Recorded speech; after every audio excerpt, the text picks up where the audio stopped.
falta cuestión en vuestra casa, si no queréis poner la cámara, no pasa nada. Yo os dejo, ¿vale? Bueno, pues con el texto delante vamos a analizar el primer párrafo, ¿vale? Voy a ir explicando un poco la teoría de Platón y también analizando.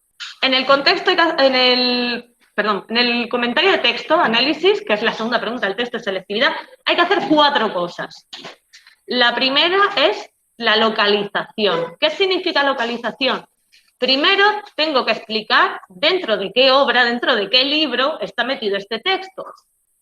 En el caso de Platón, ¿qué libro es? La República. Pues tengo que decir que este fragmento pertenece al libro de la República y tengo que resumir de qué va el libro de la República, de Platón. Eso es lo primero. Yo he hecho un modelo comentario de texto, o sea, de cómo sería esa contextualización, pero cosas básicas que tienen que estar. ¿Qué es eso de la República en Platón? ¿Por qué se llama el libro La República?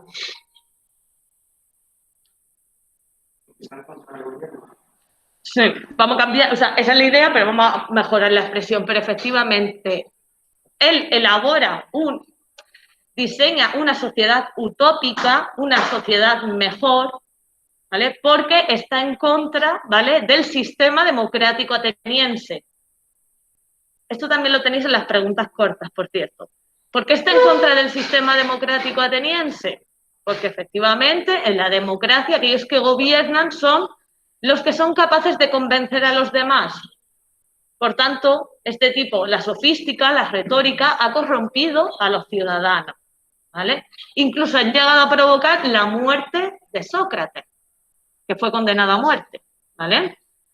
Entonces, por estos motivos, Platón se da cuenta de que la democracia no es un buen sistema de gobierno y él va a diseñar un sistema de gobierno distinto, un sistema de gobierno aristocrático, de la aristocracia. Aristocracia significa que gobiernan unos pocos, pero no unos pocos que son los más ricos, no en ese sentido de aristocracia, sino que gobiernan, ¿vale?, aquellos que saben más, los que están más preparados, más capacitados para gobernar. ¿Quiénes van a ser eso? Los sabios, es decir, los filósofos. ¿De acuerdo? Entonces, el libro, aunque se titula República y parece que es un tratado de política, realmente hay un tema más importante en el libro, que es la educación. ¿La educación de quién? Pues la educación del futuro gobernante, la educación que debe recibir un filósofo, ¿vale?, para llegar a ser sabio y poder gobernar de forma justa, para no caer en los errores que se han cometido en la democracia ateniense. Entonces, aunque el libro también habla, pues eso, del diseño de una sociedad futura, utópica, una sociedad ideal, ¿vale?, en el que todo está, pues eso, todo es justo, todo es bueno, gobiernan los sabios, pero lo importante es responder a la pregunta ¿cómo se forman a esos sabios? ¿Cómo los sabios llegan a ser sabios? ¿Cómo se preparan los futuros gobernantes? Y en concreto, ese tema es el tema principal del que trata el mito de la caverna. ¿Vale? Entonces, el mito de la caverna realmente es una metáfora, o mejor dicho, alegoría. Alegoría es una metáfora, son sinónimos. Habla mucho de la alegoría de la caverna, es una metáfora. Es una metáfora sobre la educación que va a recibir el sabio. En este mito, entonces ahora ya he hablado del libro de la República. Ahora tengo que hablar en concreto del mito de la caverna. Tengo que localizar el texto de forma un poco más concreta, ¿vale? Entonces ya hablo del mito de la caverna. El tema principal es el proceso de educación, ¿vale?, que recibe el futuro gobernante. En el mito va a estar representado por un prisionero que se va a liberar de las cadenas, y que va a conseguir salir al exterior y descubrir que existe un mundo fuera de la caverna. Ese descubrir que hay un mundo fuera de la caverna, ¿vale?, te hace como abrir los ojos, darte cuenta de que lo que pensabas que era el mundo y la realidad que era una cueva oscura, con sombra, realmente eso no es lo único que existe. Hay algo más auténtico y verdadero y que está en el exterior. Pero ¿qué pasa? Que solamente el filósofo es el que se suelta de las cadenas. Los otros prisioneros se van a quedar dentro de la caverna. Solo uno se va a liberar.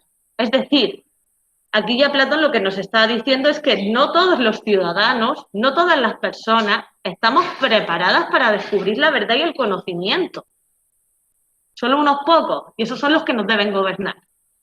Entonces, ese proceso, porque el mito de la caverna relata cómo el prisionero se libera, sale al exterior y luego vuelve, una vez que descubre el conocimiento verdadero, lo que hay fuera, va a regresar. Ese proceso es el proceso educativo, es realmente una metáfora de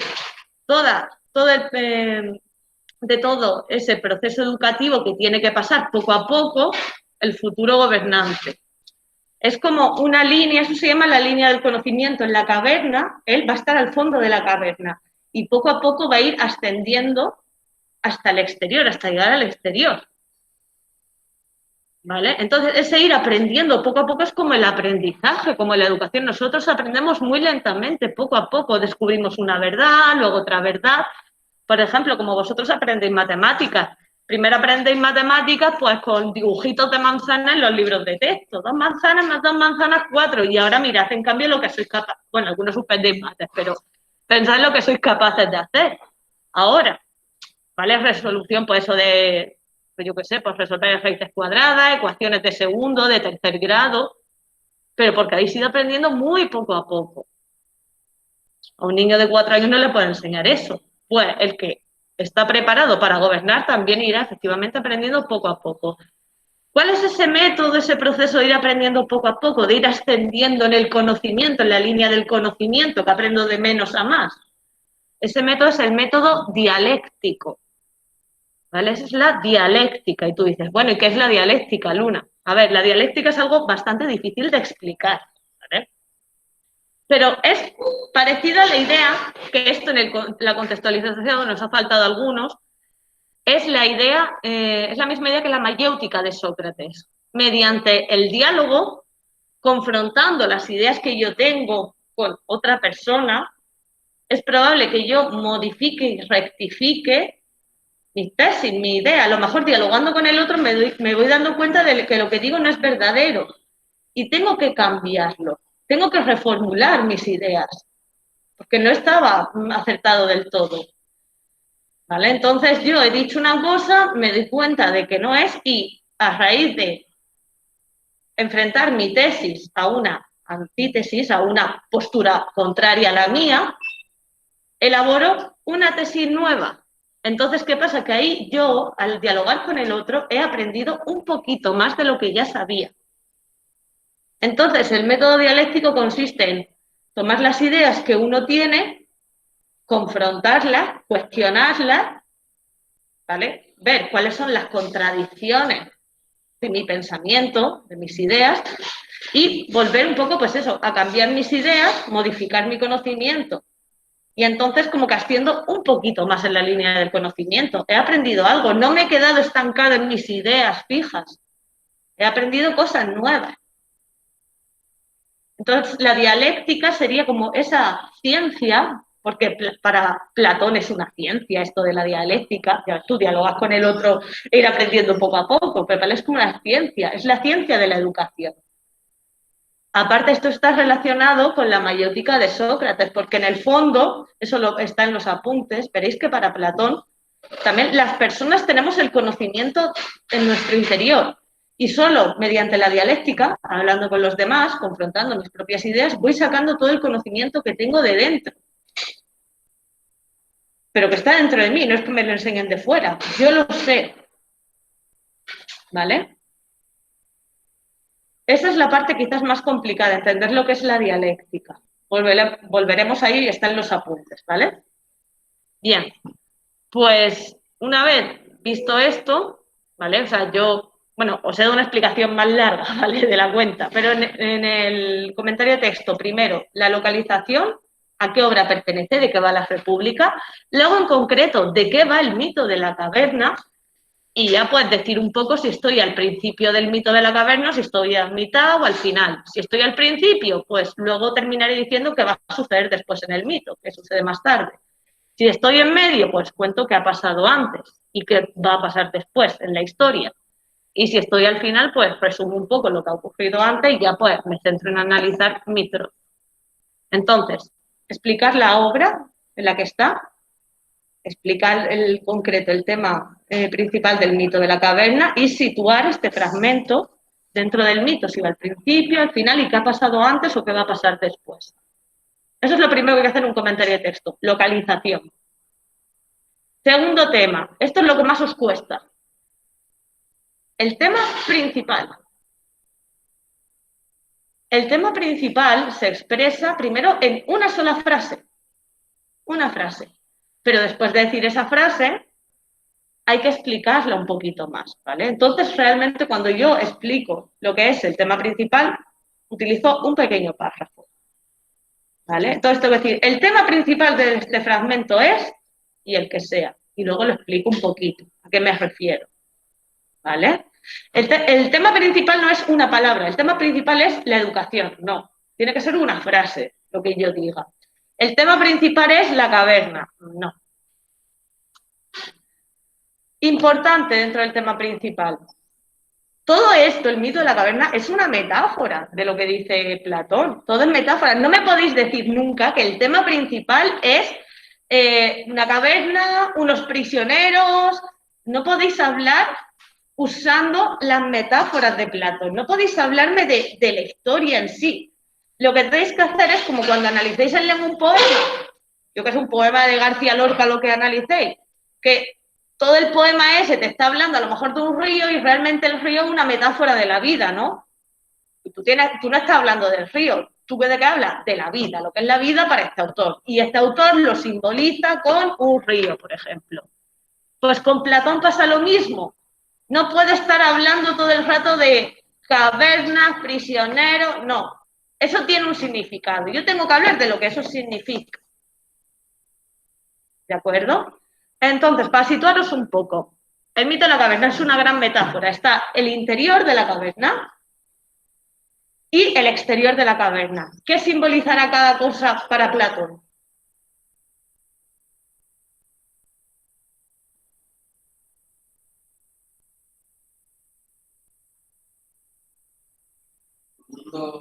La idea. Exactamente, ¿vale? El interior de la caverna representa el mundo sensible. Nunca digáis que el mundo sensible, este que es el nuestro, el mundo físico, es el real, porque para Platón este es una copia, es falso. Nunca uséis el concepto real para el mundo sensible. Para Platón, el mundo real es el de las ideas. Este es solo una copia barata del mundo de la idea. Entonces, el interior de la caverna simboliza el mundo sensible y explicamos cuáles son las características de este mundo sensible, porque es físico, material, cambiante, corruptible, es decir, que las cosas aparecen, desaparecen, las cosas mutan. Y el exterior de la caverna va a representar, ¿vale?, el mundo inteligible o mundo de las ideas, que ese es el mundo auténtico, el mundo verdadero, el mundo en el que están las esencias, las cosas que nunca cambian, es un mundo eterno, inmutable. Entonces, si yo estoy, por ejemplo, me ha tocado un fragmento del texto en el que está hablando de la caverna, lo que pasa dentro de la caverna, lo más probable es que el tema principal esté relacionado, o sea, ¿vale?, la descripción que hace Platón del mundo sensible, ¿vale? En cambio, si estoy en el exterior, el trozo que me ha tocado es de lo que pasa fuera de la caverna, pues el tema principal estará relacionado con el mundo inteligible, el mundo de las ideas. Entonces, yo no puedo decir el tema principal es la descripción, la explicación del interior de la caverna. No, mal. Ahí estoy hablando con el lenguaje de Platón. Yo tengo que decir qué significa. El tema principal es la descripción que hace Platón del mundo sensible. Eso sí es un tema principal.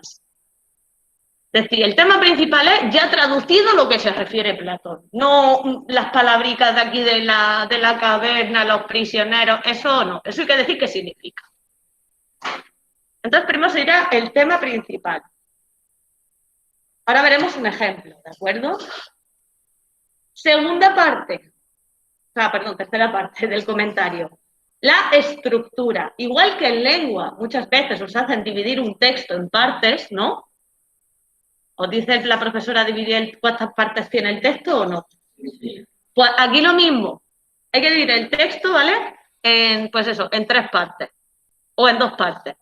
2 o 3, ni más ni menos. No puedes decir que tiene una parte y no puedes decir que tiene 4 partes. Tiene 2 o 3. A cada uno le parecerá que, pues a lo mejor yo pienso que tiene 2 partes y tú piensas que tiene 3 partes. No pasa nada. No hay problema. ¿Vale? Entonces, ¿qué hay que hacer? Primero, decir de dónde a dónde, es decir, pues desde el principio hasta donde pone, entre comillas, hasta donde creas que es, más o menos, no hay que copiar todo, ¿vale? Simplemente poner las 3 o 4 últimas palabras, entre comillas. Esta es la primera parte. O sea, decir de dónde a dónde va la parte.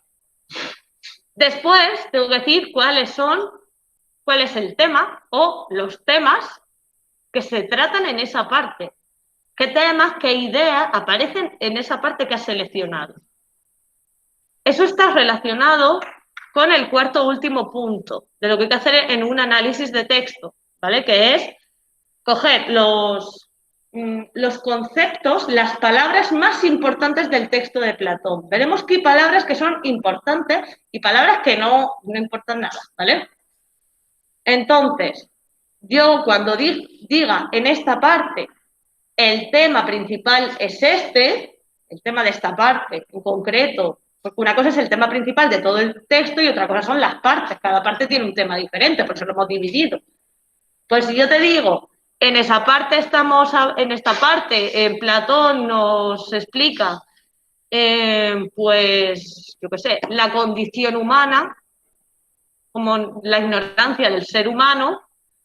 Pues, por ejemplo, ahí, para defender o explicar por qué esa parte está hablando de los seres humanos, de lo que somos nosotros, tengo que irme al texto y buscar palabras que respalden esa idea. Por ejemplo, ¿quiénes son los humanos que viven en un estado de ignorancia en el mito de la caverna? Venga, que seguro que lo sabéis. Los prisioneros. Entonces, aquí en el texto aparece la palabra prisionero, la palabra encadenado. Entonces yo digo, el tema principal aquí es la ignorancia de los seres humanos y esos seres humanos somos nosotros, que en el mito aparecen representados, ilustrados de forma metafórica por unos prisioneros. Entonces, cuando yo estoy explicando cada parte, que serán 2 o 3 partes, primero digo, ¿de dónde a dónde va esa parte? ¿Cuál es el tema, las ideas importantes de esa parte? Y en relación a eso que estoy explicando, tengo que usar conceptos o frasecitas del texto para justificar lo que estoy diciendo. Eso es muy importante y lo miran con lupa, porque se supone que es un comentario de texto. Tú no sueltas cosas de cabeza, sino que te vas fijando en el texto y analizando las palabras y las frases que son más importantes. Dice, yo sé que el tema parte es el mundo sensible, porque aquí habla de la caverna. Para Platón la caverna simboliza el mundo sensible. Además, pues habla de las personas que vivimos en el mundo sensible, que somos los que estamos encadenados, ¿vale? Entonces, que siempre tenéis que tomar palabras o frases, pequeñas frases del texto, para justificar lo que estáis diciendo. Eso es lo más importante. Por eso es difícil, ¿vale? Bueno, difícil. A ver. Yo llevo este texto, yo lo llevo estudiando desde que tengo 16 años, entonces pues yo ya, pero entiendo que es difícil analizar esto. ¿Sabéis, por cierto, que el texto del mito de la caverna se estudia ya incluso se estudia desde la Segunda República? La Segunda República, todo el franquismo y luego de toda la democracia. El texto más estudiado. O sea, hombre, no sé vuestros abuelos, los míos no, pero si mi abuela sí, si vuestros abuelos estudiaron incluso como niveles superiores parecidos al bachillerato, seguro que lo conocen eso. Seguro. ¿Vale? Bueno, pues vamos con el primer fragmento, ¿vale? Que es lo que yo sé analizado. Vamos a ver un poquito cómo se analiza. Sería el primer párrafo, desde donde pone, después de eso proseguí, pues hasta el final, primer párrafo, ¿vale? Vamos a ver del texto. Este es el texto que yo os he dado analizado ya, pero para que veáis cómo lo he hecho yo desde cero. Vosotros lo tendréis que hacer con otro trozo, ¿vale? Entonces, cogemos, primero que hay que hacer, el texto de Platón lo tenéis si no lo sabéis dónde está en el tablón al entrar, no en tareas, sino en el tablón. En uno de los mensajes del tablón pone texto de Platón, no sé qué, donde pongo el mensaje. ¿Vale? Los que tengáis el texto, pues ir haciéndole chorradicas. Bueno, lo primero que era, pues, ya había hablado de la República, ¿vale? Del libro de Platón, ya os he resumido de qué iba, el mito de la caverna me he explicado qué iba, y lo que me faltaba por decir era, pues, que nos encontramos al comienzo del mito de la caverna, en este caso, ¿no? Entonces, en vez de contar lo que va a pasar después, en este caso, prefiero dejarlo para contarlo al final, porque siempre hay que escribir una conclusión. Pues yo, como no me quiero calentar mucho la cabeza, digo, mi conclusión final va a ser contar lo que va a pasar después y ya está, ¿vale? Entonces, simplemente decir que estamos al comienzo del mito de la caverna. Punto. Ahora, antes de ver el tema principal y todo eso, vamos a leer el fragmento. Se lee punto por punto, ¿vale? Ya os digo que en Selectividad os van a tocar un trocito como este, no os toca un texto así de largo, es un trozo así, entonces hay que analizar todo. Que nunca te van a poner más de 8 o 9 líneas, de verdad. ¿Vale? Bien. Después de eso, proseguí. Esas palabras pues no son importantes. Después de eso, proseguí. Compara nuestra naturaleza respecto de su educación y su falta de educación con una experiencia como esta. De esta frase, ¿qué palabra, qué ideas, conceptos creéis que son importantes? ¿Perdón, Julián?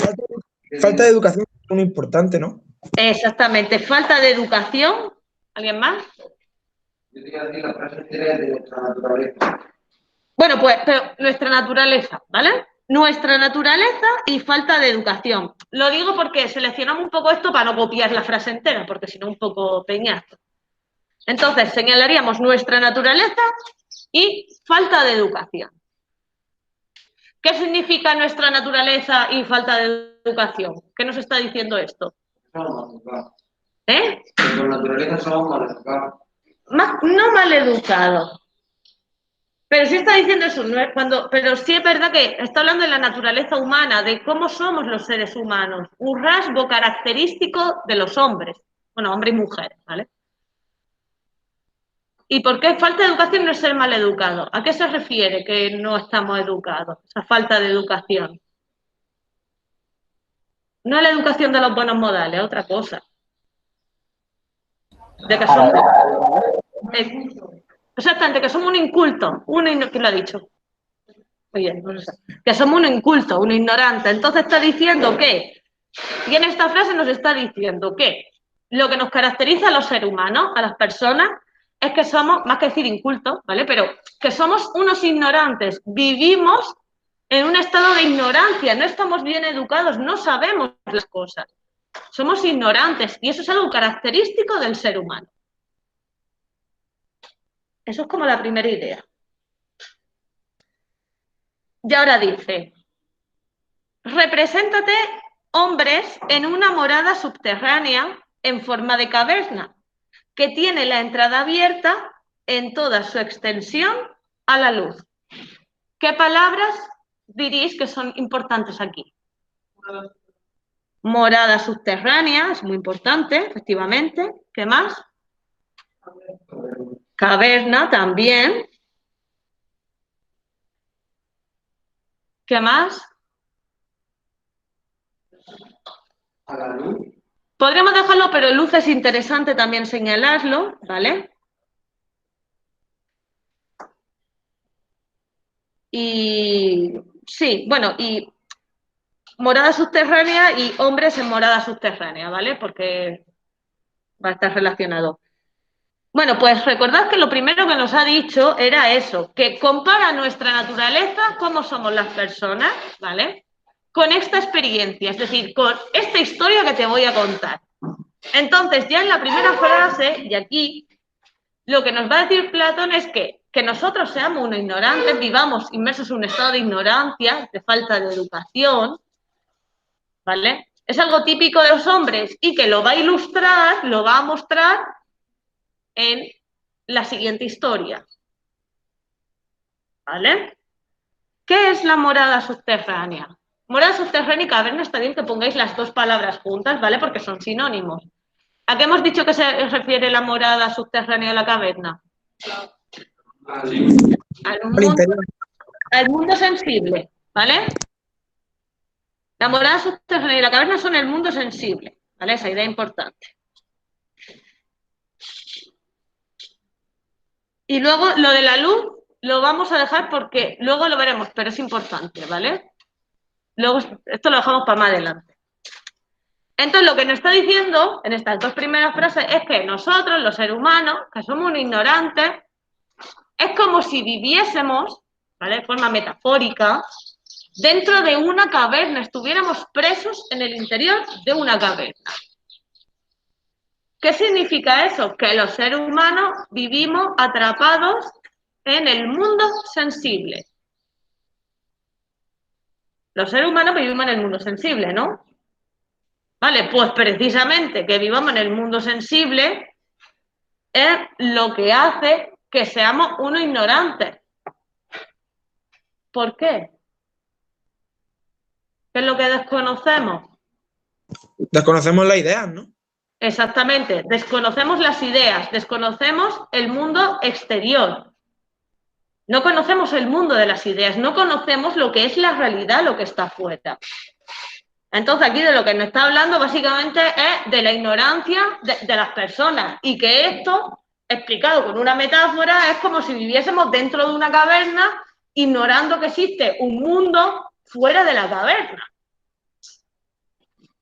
Y esa caverna se refiere al mundo sensible. La morada subterránea es el mundo sensible. Y entonces explicamos lo que es el mundo sensible, ¿no? El mundo de lo físico, lo material, lo que cambia, es un mundo cambiante. Hay que explicar los rasgos del mundo sensible. Vale. Seguimos. En ella, ¿vale? Dentro de la caverna, están desde niños con las piernas y el cuello encadenados, de modo que deben permanecer allí y mirar solo delante de ellos, porque las cadenas les impiden girar derredor la cabeza. Derredor significa girarla alrededor, ¿vale? Dar una vuelta con la cabeza. Bueno, de esta frase, ¿qué palabras son importantes? Encadenados, ¿vale? Bueno, o pierna y cuello encadenado, solo la idea de que estamos encadenados, ¿vale? Muy bien. ¿Qué más? El permanecer allí también puede ser, ¿no, profe? Permanecer allí, eso también. ¿Y qué has dicho, Rosa? Las cadenas les impiden, ¿vale? Y permanecen allí, ¿vale? Permanecer allí, encadenados, y las cadenas les impiden. Y que están desde niños. Y que están desde niños también se puede comentar. Vale, vamos por partes esto. Que están desde niños, ¿qué significa? Que desde pequeños son muy ignorantes. Desde que nacemos, nosotros nacemos y vivimos en el mundo sensible, por tanto es normal que seamos ignorantes, ¿vale? Porque vivimos en este mundo, entonces pensamos que este mundo y este conocimiento es el verdadero. ¿Qué vamos a pensar si solamente hemos vivido aquí desde siempre? Platón lo hace con una metáfora de que están prisioneros dentro de una caverna desde que han nacido, pero es como decir que nosotros no tenemos conocimiento verdadero, nos falta educación, somos ignorantes. ¿Por qué? Porque es que solo conocemos este mundo, no conocemos el otro mundo de la idea. Solo hemos conocido este. Luego, estar encadenado y las cadenas le impiden. Esas dos cosas están relacionadas. ¿Cuáles son? ¿Qué puede simbolizar? ¿Qué son las cadenas? Nosotros estamos encadenados a este mundo. Pensamos que este mundo es verdadero. cuando no lo es. ¿Qué simbolizan las cadenas? Estamos atrapados, ¿qué más? Pensamientos, pero pensamientos que no son verdaderos. Es decir, las cadenas representan las creencias y opiniones que tenemos las personas. Ellos piensan, ellos creen que la caverna es el único mundo que existe. Nosotros pensamos que el único mundo que existe, el mundo que es real y auténtico, es este, el mundo sensible. Entonces, estamos encadenados, estamos aprisionados, ¿vale? Por los prejuicios, por las opiniones, por las creencias. Si os dais cuenta, esos prejuicios, opiniones, creencias no son conocimiento verdadero. Conocimiento falso. También las cadenas también simbolizan lo que son los sentidos. La idea de que los sentidos nos engañan. Incluso una idea más que tiene Platón, que es que el cuerpo es una cárcel para el alma. Alma en el sentido de mente, ¿vale? Es decir, yo pienso que las cosas son verdad en este mundo sensible porque las veo, ¿no? Las toco. Nosotros decimos, si veo, lo creo, ¿no? Pero Platón lo que te está diciendo es que realmente confiar en tus sentidos es estar ciego. Porque no podemos obtener conocimiento verdadero de los sentidos. El conocimiento verdadero se consigue ¿de dónde? De la razón, de la mente, del alma. Pero los seres humanos vivimos muy engañados. ¿Por qué? Porque pensamos que nos podemos fiar de los sentidos. Esas son nuestras cadenas. ¿Y qué pasa? Que todo lo que yo aprendo a través de mis sentidos no es conocimiento verdadero. Lo que yo aprendo que son ideas que son creencias, opiniones, prejuicios.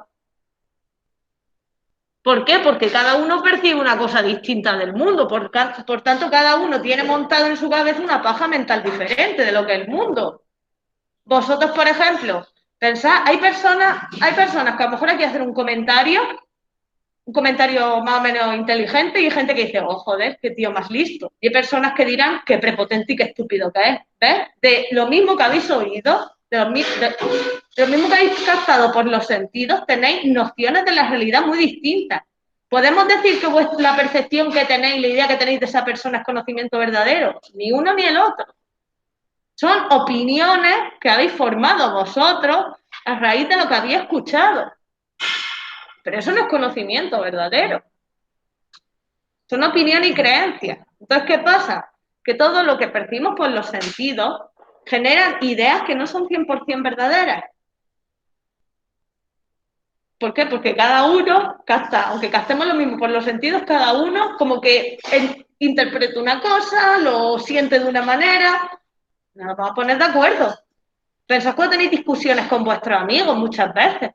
Que los dos, incluso, no es cuando te cuentan versiones distintas, sino que las dos personas te están contando la misma versión de lo que ha pasado. O sea, los hechos, las frases te la enseñan en la misma conversación de WhatsApp, te la enseñan. O sea, los dos han leído lo mismo. Y sin embargo, cada uno tiene una historia montada en la cabeza que es increíble. ¿Vale? Por eso, no nos podemos fiar de los sentidos. Los sentidos son nuestras cadenas. Pensar que todo lo que percibimos a través del cuerpo es verdadero es un gran error para Platón.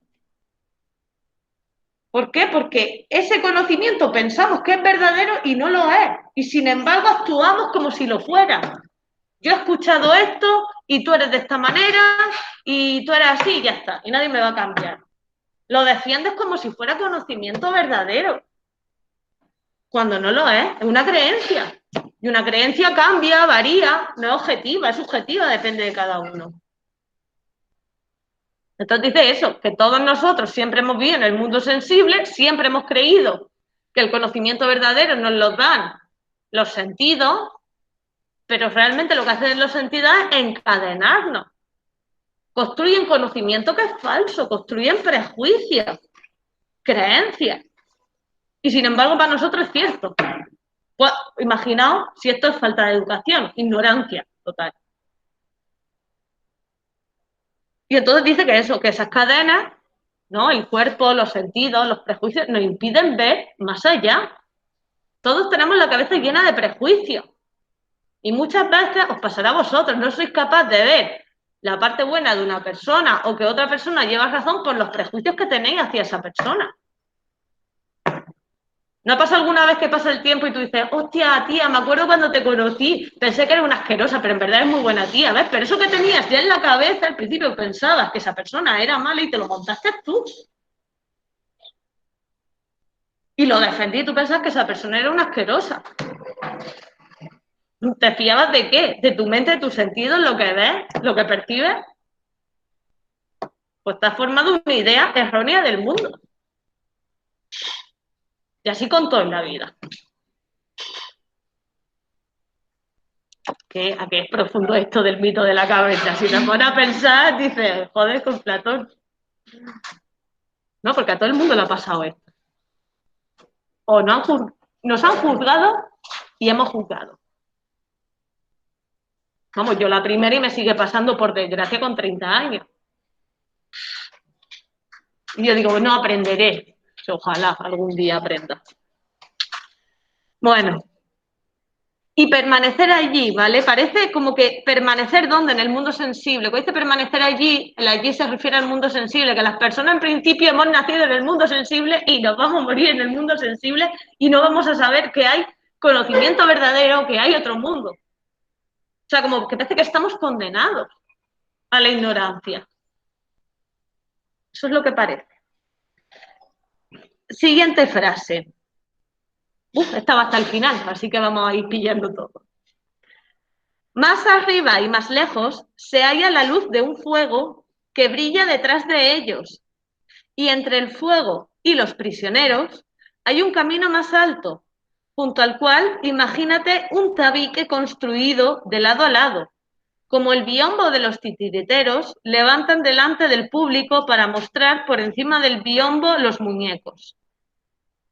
Vale, adelanto ya. La última frase de un biombo es otra metáfora que él mete que no tiene nada que ver, ¿vale? Desde donde pone como el biombo de los titiriteros, eso da igual, ¿vale? Nos quedamos con la idea de un tabique y ya está, ¿vale? La última frase como si no estuviera, porque os va a liar. Vale, pues desde más arriba hasta un tabique construido de lado a lado. Palabras importantes o expresiones importantes. Exactamente. Más arriba y más lejos, con decir más arriba me basta. Luego otra vez tenemos luz y fuego, ¿vale? La idea de luz y aparte un fuego. El fuego es importante. ¿Y brilla detrás de ellos? Luz de fuego, si quieres, júntalo, sí. Que brilla detrás de ellos. No hace falta. Con la luz del fuego me basta. Luego, y entre el fuego y los prisioneros hay un camino más alto, junto al cual imagínate un tabique construido. Ahí que es importante. Prisioneros, por supuesto. Bueno, fuego que se repite, o sea que da igual. El tabique, la idea del tabique, ¿vale? Y me falta una palabra muy importante. El camino. El camino. Camino es muy importante. ¿Os acordáis que antes os he dicho que el mito de la caverna es como una metáfora de lo que tiene que ir aprendiendo el sabio poco a poco? Ese proceso de conocimiento, esa dialéctica, esa forma de ir aprendiendo de menos a más hacia arriba. ¿Acordáis o no?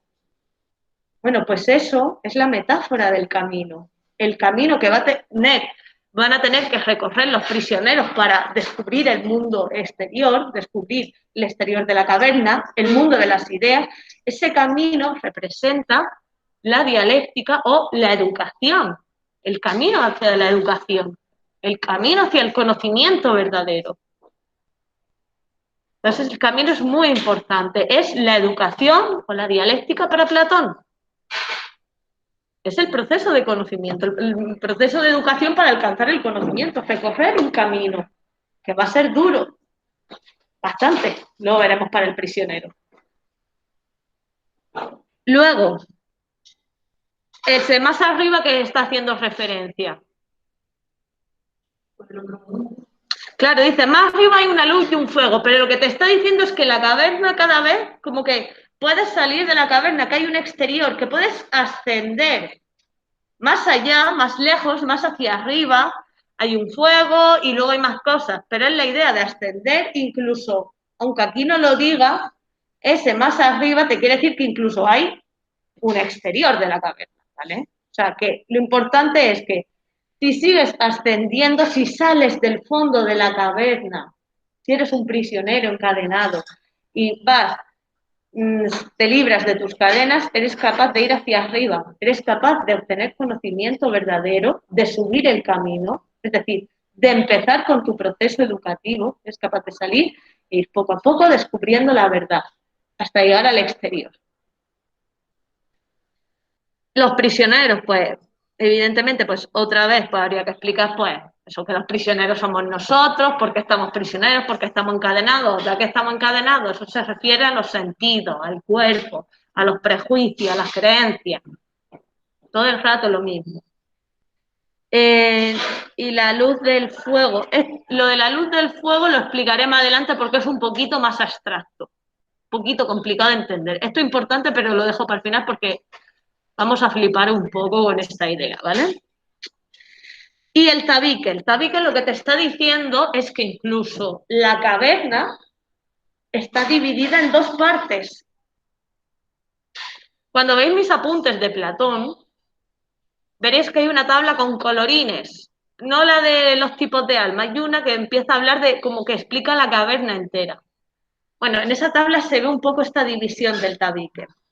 Platón nos está aquí ya indicando que incluso dentro de la caverna, es decir, dentro del mundo sensible, hay como dos partes. ¿De acuerdo? El mundo sensible está dividido como en dos partes. También pasa lo mismo con el mundo inteligible de las ideas, que estará dividido como en dos partes. ¿Por qué Platón divide las cosas en dos partes? Esto no viene en el texto, pero os lo adelanto yo. A ver, en el mundo sensible hay, por ejemplo, objetos sensibles. Que un objeto sensible, pues yo qué sé, pues yo, ¿vale? Mi móvil, todo lo que hay aquí podemos tocar y ver. Pero al igual que estáis vosotros, que sois cosas, objetos del mundo sensible, objetos vivos, pero estáis en el mundo sensible, que también están las fotos que echáis. ¿Vale? Diríamos que de un selfie que tú te haces a ti mismo, tú eres esa foto. Yo veo una foto aquí de Luna. Bueno, yo tengo puesto de fondo de pantalla el horario porque no me la aprendo nunca, ¿vale? Pero bueno, imaginaos que hubiera foto mía y enseño una foto de Luna. ¿Qué es más verdadero? ¿La foto o yo? ¿O somos igual de verdaderos? ¿O soy yo más verdadera? Igual. ¿Igual? Tú. La foto que es eterna. Pues para Platón, ¿vale? Me gusta mucho tu intervención, David, muy interesante, aunque no es eso. Ha dicho, si luego ves la grabación, hombre, que la foto que es eterna. Pero no, realmente la foto también desaparece. La foto, claro, la puedes quemar, se te puede romper el móvil, ¿vale? Entonces no sería eterna, aunque me ha gustado esa pequeña reflexión.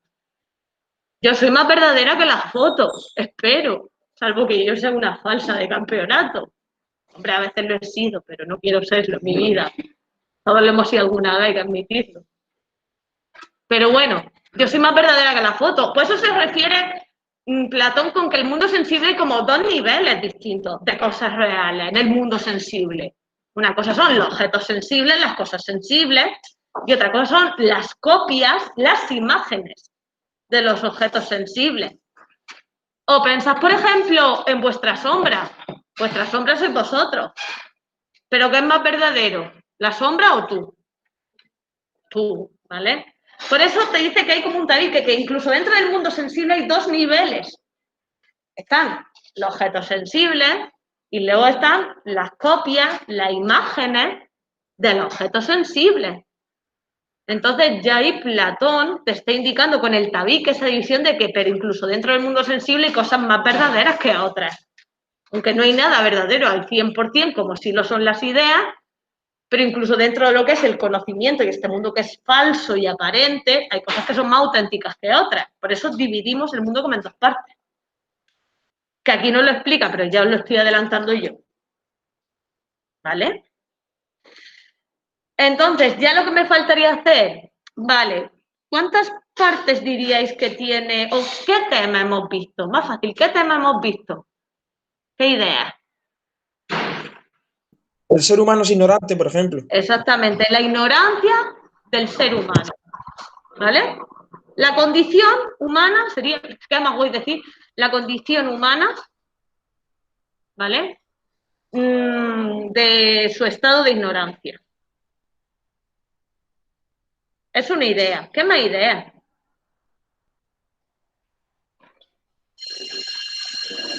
Uy. ¿Otra idea cuál va a ser?